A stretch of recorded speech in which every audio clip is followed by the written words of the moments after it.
Bismillahirrahmanirrahim. Alhamdulillahirabbil alamin. Wa bihi nasta'inu ala umurud dunya waddin.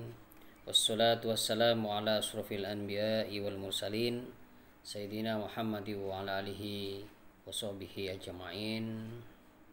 Asyhadu an la ilaha illallah wa asyhadu anna Muhammadur Rasulullah. Allahumma sholli ala Sayyidina Maulana Muhammad. Assalamualaikum warahmatullahi wabarakatuh. Salam buat semua anak-anakku, para peserta didik baru PPDB tahun 2021 SMA Negeri 1 Kalianget. Perkenalkan, nama saya Bapak Febri Jawahirul Firdaus, di mana di SMA Negeri 1 Kalianget saya mengajar guru bahasa Madura. Dan pada kesempatan kali ini Bapak akan berusaha untuk menjelaskan kepada kalian bagaimana itu etika telekomunikasi. Sebelum masuk kepada pembelajaran etika telekomunikasi, penjabaran dan penjabarannya, izinkan terlebih dahulu saya menghimbau kepada kalian dimanapun kalian berada, apalagi pada saat zaman sekarang, pada hari ini, sampai detik ini, pandemi masih ada, COVID masih ada. Jadi harapan saya kalian tetap mematuhi protokol kesehatan, bermasker, dan jangan lupa juga membawa hand sanitizer. Semoga kalian semuanya selalu dalam rahmat lindungan Allah Subhanahu wa Ta'ala dimanapun kalian berada, juga beserta keluarga kalian selalu mendapatkan ridho Allah Subhanahu wa Ta'ala.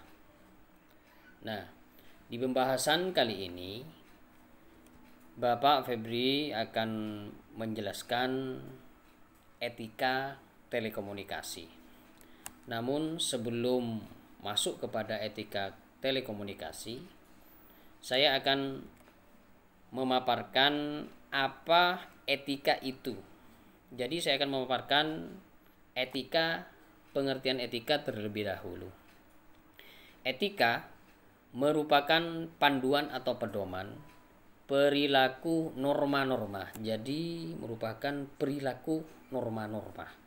Jadi aturan-aturan untuk mengenali dan mengambil berbagai pilihan yang tersedia serta untuk membedakan antara yang lebih baik atau yang kurang baik secara moral dari berbagai situasi yang diberikan, atau etika itu bisa dikatakan bagaimana kita bisa berakhlak.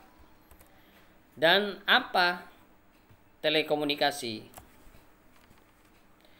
Telekomunikasi itu sendiri merupakan komunikasi jarak jauh bisa melalui telegram, bisa melalui telepon, bisa melalui HP, Android, dan semacamnya. Dan bentuk-bentuk dari komunikasi itu sendiri bisa media sosial, WA, Instagram, dan lain-lain, Facebook dan lain-lain. Sementara itu, yang dimaksud dengan media komunikasi adalah media yang digunakan untuk mengirimkan pesan. Dengan kata lain, media merupakan tempat berjalannya sebuah pesan antara komunikator dan komunikate atau penerima pesan itu sendiri. Nah, ditambahkan oleh saya, etika sendiri merupakan nilai dan norma yang berlaku untuk dijadikan pandangan dan standar manusia dalam bertindak dan bertingkah laku. Jadi anak-anakku, dimanapun kalian berada, etika itu sendiri merupakan nilai dan norma. Ingat, etika merupakan nilai dan norma yang berlaku untuk dijadikan pandangan atau wawasan, ya, dijadikan pandangan dan standar manusia dalam bertindak dan bertingkah laku dalam kehidupannya sehari-hari. Dalam kaitannya dengan komunikasi, etika komunikasi mencakup segala nilai, norma yang menjadi standar dan acuan manusia. Dalam berkomunikasi dengan orang lain, etika komunikasi menilai mana tindakan komunikasi yang baik dan buruk berdasarkan standar yang berlaku. Karena komunikasi merupakan salah satu hal yang krusial, jadi komunikasi itu merupakan sesuatu yang sangat krusial sekali. Dibutuhkan oleh kehidupan masyarakat, apalagi pada saat zaman era pandemi saat ini, dalam kehidupan manusia sehari-hari. Maka penting bagi kita untuk memahami mengenai etika komunikasi. Jadi kalian harus menggunakan etika. Jangan serta-merta kalian menggunakan HP, kalian memiliki HP, lantas HP kalian dipergunakan sebagaimana tidak mestinya.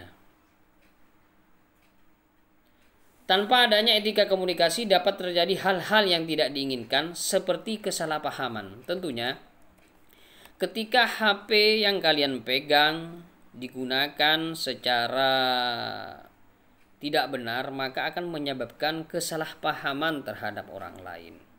Akan menyebabkan pertikaian kepada orang lain. Saya lanjutkan ya. Pertengkaran, perselisihan, dan lain sebagainya. Kalau kalian menggunakan HP Android kalian digunakan secara tidak benar. Contohnya apa? Anggap sekarang kalian memiliki grup WhatsApp.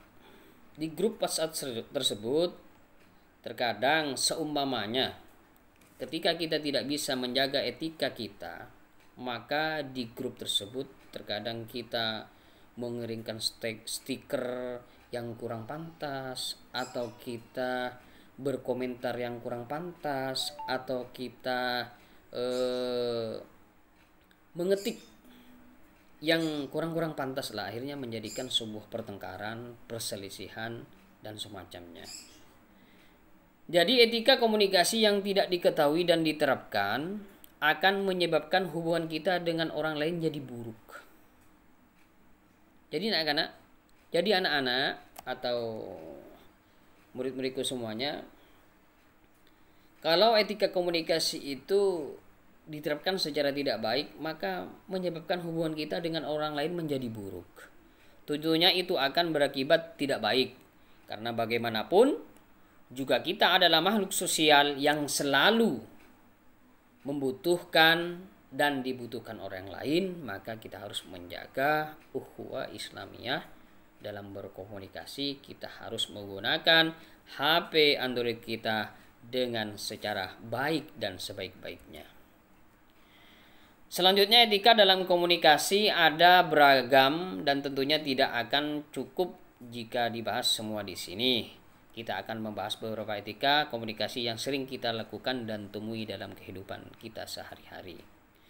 Yang pertama, memulai pembicaraan. Tentunya dalam memulai pembicaraan, dalam kehidupan kita sehari-hari, kita pernah bertemu dengan keadaan yang membuat kita harus atau ingin memulai pembicaraan dengan orang lain. Namun ada hal-hal yang harus diperhatikan sebelum kalian memulai pembicaraan kepada orang lain. Yang pertama, lihat dulu keadaan calon lawan bicara. Ini sering orang-orang tidak perhatikan. Sering anak-anak pada zaman sekarang tidak diperhatikan apa keberadaan calon lawan bicaranya. Apakah dia terlihat sibuk atau terburu-buru? Kalau iya, mungkin kita harus mencoba berbicara lain kali. Jangan memaksakan. Namanya itu etika, anak. Karena nanti kita justru akan mengganggu orang itu dan membuatnya tidak nyaman. Ingat, kita harus bisa menjaga keadaan calon lawan bicara kita. Yang kedua, sebelum kalian memulai pembicaraan, kalian harus ramah dan sopan. Semisal kalian menelpon teman kalian, kalian chatting dengan teman kalian, kalian harus sopan, kalian harus tahu waktu. Apalagi zaman sekarang, video call, voice note, dan semacamnya, aplikasi-aplikasi yang sangat banyak yang kalian gunakan pada saat zaman hari ini. Jadi kalian harus ramah dan sopan. Sapalah lawan bicara kalian dengan ramah dan sopan, namun tidak terkesan dibuat-buat. Ikhlas, memberikan rasa kenyamanan terhadap orang yang dihubungi oleh kalian. Kita bisa mengajukan pertanyaan untuk pembuka seperti apa kabar, mau kemana, dari mana, dan semacamnya. Yang ketiga, ya kita sebagai manusia makhluk sosial, jangan hanya kita bicara, tapi dengarkan juga. Jadi ada sebuah sebuah chemistry lah. Ada sebuah persaudaraan, ikatan persaudaraan antara yang melakukan komunikasi dan yang menerima komunikasi. Kebanyakan orang mengasumsikan komunikasi selalu berkaitan dengan bicara, padahal tidak hanya itu. Apalagi zaman sekarang, bermacam-macam komunikasi yang kalian gunakan, bermacam-macam aplikasi, media komunikasi yang kita gunakan dalam kehidupan sehari-hari pada saat zaman hari ini. Mendengarkan juga salah satu bagian dari komunikasi. Dan hal lain sangat penting untuk dilakukan ketika kita terlalu sibuk bicara dan tidak memperhatikan apa yang diucapkan lawan bicara, kita seperti tidak menghargai. Jadi dimanapun, apapun aplikasi yang kalian gunakan, silakan kalian hargai orang lain. Ingat, pada zaman saat hari ini, terkadang kita mengetik salah ketik. Kalau kita salah mengetik akan mengakibatkan ketidaknyamanan kepada orang lain. Itu harus kita hindari. Selanjutnya, komunikasi lewat media. Sering dengan melesatnya perkembangan teknologi, komunikasi melalui media bisa dibilang sebagai komunikasi yang paling sering kita lakukan. Berikut hal-hal yang perlu diperhatikan. Yang pertama, perhatikan gaya tulisan dan tanda baca. Karena komunikasi lewat media kebanyakan mengandalkan tulisan. Iya kan? Pada saat hari ini kebanyakan media itu mengandalkan tulisan. Kita harus lebih berhati-hati dengan gaya bahasa yang kita tulis. Jangan sembarangan. Jaga etika. Ketikanmu menandakan isi hatimu. Seranmu, kata-katamu di media sosial itu menandakan isi hatimu. Jadi kalian harus berhati-hati. Yang kedua, atur intonasi jika menelpon. Yang ketiga, pikirkan apa yang ingin ditulis. Sebelum kalian menulis, alangkah baiknya kalian pikirkan dulu, apa yang harus saya tulis? Apakah tulisan saya akan menyakiti orang lain yang membaca tulisan saya, yang mendengar suara saya dan semacamnya? Jadi harus kalian kaji terlebih dahulu. Selanjutnya, anak-anakku, sedikit teknik komunikasi yang baik sebagai hal yang selalu dilakukan dalam kehidupan sehari-hari. Komunikasi harus dilakukan dengan baik. Berikut adalah beberapa teknik komunikasi yang baik. Yang pertama, bicara dengan jelas. Jadi harus bicara dengan jelas. Jangan lantas kalian menyimpan suara kalian tidak jelas. Jadi diperjelas kalau kalian mau berkomunikasi melalui telepon. Komunikasi intinya adalah menyampaikan pesan kepada lawan bicara. Dan tugas kita adalah bagaimana agar pesan tersebut sampai sesuai dengan keinginan kita. Sehingga maksud dan tujuan komunikasi itu bisa tersampaikan kepada orang yang menerima komunikasi yang kita bicarakan kepada dia. Yang paling penting adalah bicara apa yang kita maksudkan dengan jelas supaya tidak ada kesalahpahaman. Mendengarkan dengan baik. Jadi jelas kita harus menjadi pendengar yang baik di dalam telekomunikasi. Jadi bagaimana Pak Febri ketika seumpamanya di Instagram yang banyak anak-anak gunakan pada saat hari ini, kita menjadi pendengar yang baik ya Pak? Ya, jangan sampai kalian berkomentar yang bukan-bukan lah.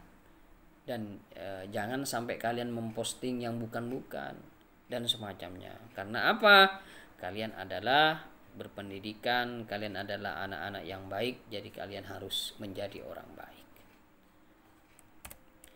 Selanjutnya, manfaat mempelajari etika telekomunikasi. Setelah membahas berbagai hal mengenai etika telekomunikasi, berikut adalah manfaat dari mempelajari etika telekomunikasi. Yang pertama, melancarkan komunikasi dengan orang lain. Jelas, hubungan kita bisa lewat media sosial, bisa kita silaturahim, bisa kita silaturahmi kepada orang lain melalui media sosial. Akhirnya apa? Mereka yang jauh, mereka yang tidak berada di samping kita, kita bisa mengetahui mereka, kabar mereka lagi apa, ada di mana dan semacamnya. Seterusnya, manfaat mempelajari etika telekomunikasi, memahami apa yang dikomunikasikan orang lain. Jadi kita bisa memahami apa yang dikomunikasikan oleh orang lain. Kita bisa membaca, kita bisa mencerna apa maksud dari postingan atau ketikan atau kiriman pesan-pesan dari orang lain.